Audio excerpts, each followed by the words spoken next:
쇼펜하우어의 인생론 중에 사랑 이야기에 대해서 이야기해 보려고 합니다. 쇼펜하우어는 독일의 철학자로서 인간의 욕망과 고통에 대해 깊이 있게 탐구한 사람입니다. 그는 사랑도 인간의 욕망 중 하나라고 얘기했으며, 그래서 그는 사랑에 대해 다음과 같이 말했습니다. 사랑은 인간의 본성에 깊이 불이 내린 강력한 욕망이다. 그것은 인간의 존재를 유지하고 보존하기 위한 수단이다. 사랑은 인간의 미래를 위해 희생하는 것이다. 그런데 이 말을 듣고 우리는 어떻게 느낄까요? 사랑은 단지 생물학적인 욕망일 뿐인가요?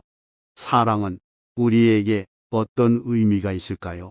이 영상을 끝까지 보신다면 쇼펜하우어의 사랑 이론을 쉽고 재미있게 이해할 수 있을 뿐만 아니라 우리 자신의 사랑에 대해서도 다시 한번 생각해 볼 수 있을 것입니다. 쇼펜하우어는 사랑이란 인간의 본능적인 욕망이라고 주장했습니다. 그는 인간은 자신의 유전자를 미래의 세대에 전달하기 위해 무의식적으로 상대방을 선택한다고 말했습니다. 그리고 그 선택은 우리가 생각하는 것보다 훨씬 복잡하고 정교하다고 설명했습니다. 쇼펜하우어는 우리가 사랑에 빠지는 과정을 다음과 같이 요약했습니다.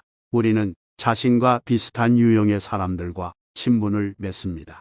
이것은 우리가 자신의 성격과 취향에 맞는 사람들과 잘 어울리기 때문입니다. 그러나 우리는 자신과 비슷한 유형의 사람들과 결혼하지 않습니다.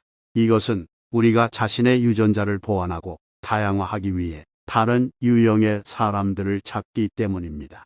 우리는 자신과 비슷한 유형의 사람들 중에서도 특정 한 사람에게 매력을 느낍니다. 이것은 자신과 상대방의 유전자가 조합되었을 때 가장 건강하고 아름다운 자손을 낳을 수 있는 사람을 감별하기 때문입니다. 이렇게 보면 사랑은 인간의 본성에 따른 자연스러운 현상처럼 보일 수 있습니다. 하지만 쇼펜하우어는 이것이 인간의 고통의 근원이라고도 말했습니다.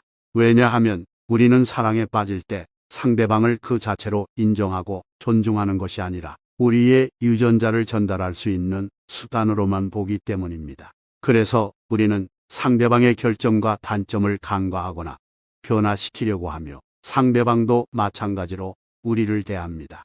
이런 식으로 서로를 속이고 악용하는 관계에서는 진정한 행복과 만족이 없을 수밖에 없습니다.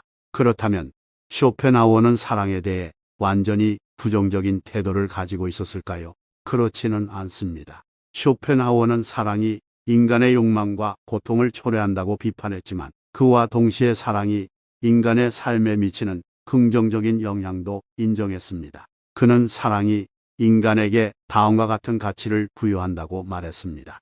사랑은 인간에게 자기 성찰과 자기 개선의 기회를 줍니다. 우리는 사랑에 빠질 때 자신의 장점과 단점을 더욱 명확하게 인식하게 되고 상대방을 위해 더 좋은 사람이 되려고 노력합니다. 사랑은 인간에게 이타심과 동정심을 배우게 합니다.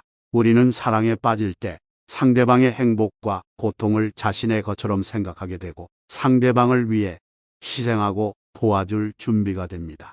사랑은 인간에게 예술과 문화의 즐거움을 선사합니다. 우리는 사랑에 빠질 때 상대방과 함께 아름다운 것들을 감상하고 공유하게 되고 상대방을 위해 창조적인 것들을 만들려고 합니다.